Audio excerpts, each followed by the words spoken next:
நாம ஒரு சிற்றுரையாளர்கள் கொலு பொம்மையா இருக்காங்க. கொலு ஏன் வந்தது, சுவாமிகள் எப்படி கொலு பொம்மை ஆனார்கள்?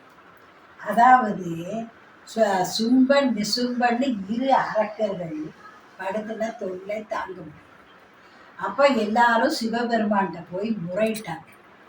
அப்ப சிவபெருமான் சொன்னாரு, அவர் ஒரு பெண்ணாலதான் மரணம்னு இருக்கு, நாம எல்லாரும் பார்வதிட்ட போகணும்னு சொல்லி 3 மும்மூர்த்திகளும் தேவர்களும் இந்திரர் எல்லாரும் பார்வதிட்ட போய் சரணானாங்க.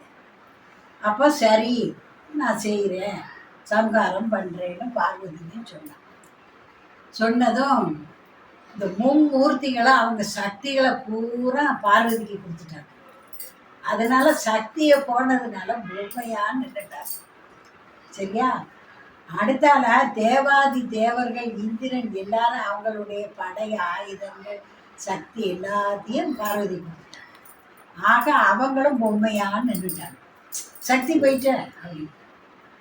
அப்புறம் என்னாச்சு, 9 நாள் போர் நடக்கு. அந்த போர்ல சும்பன் நிசும்பனை பெண்ணாகிய பார்வதி சம்ஹாரம் பண்ணிட்டாங்க. பண்ணின பின்னதான் அவ தன்னுடைய அந்த அவங்க கொடுத்த சக்தியை திரும்ப அவங்கள்ட்ட கொடுக்கணும்ல, கொடுக்கவும் அவங்க பழையபடி ஆனாங்க.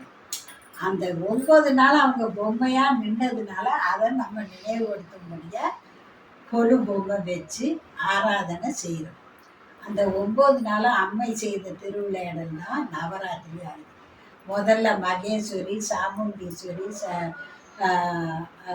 வைஷ்ணவி, கௌமாரின்னு ஒவ்வொரு அவதாரமாக எடுத்து சம்ஹாரம் செஞ்சா.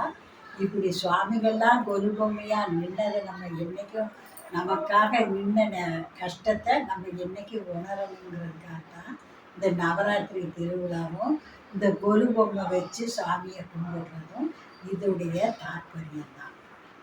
இதை உங்கள் எல்லாரிடத்துல ஷேர் பண்ணதில் எனக்கு ரொம்ப சந்தோஷம். நீங்கள் ஒவ்வொரு ஆண்டுலேயும் இதை நினச்சி கும்பிடணும். உங்களுடைய நட்புகளுக்கும் நீங்கள் இந்த வரலாற்றை சொல்லி புண்ணியம் தேடிக்கணும். உரையாற்ற கொடுத்த பெர்மிஷனுக்கு மிஸ்டர் கந்தசாமி அவர்களுக்கும் பூரணி அம்மாவுக்கும் என்னுடைய நன்றி.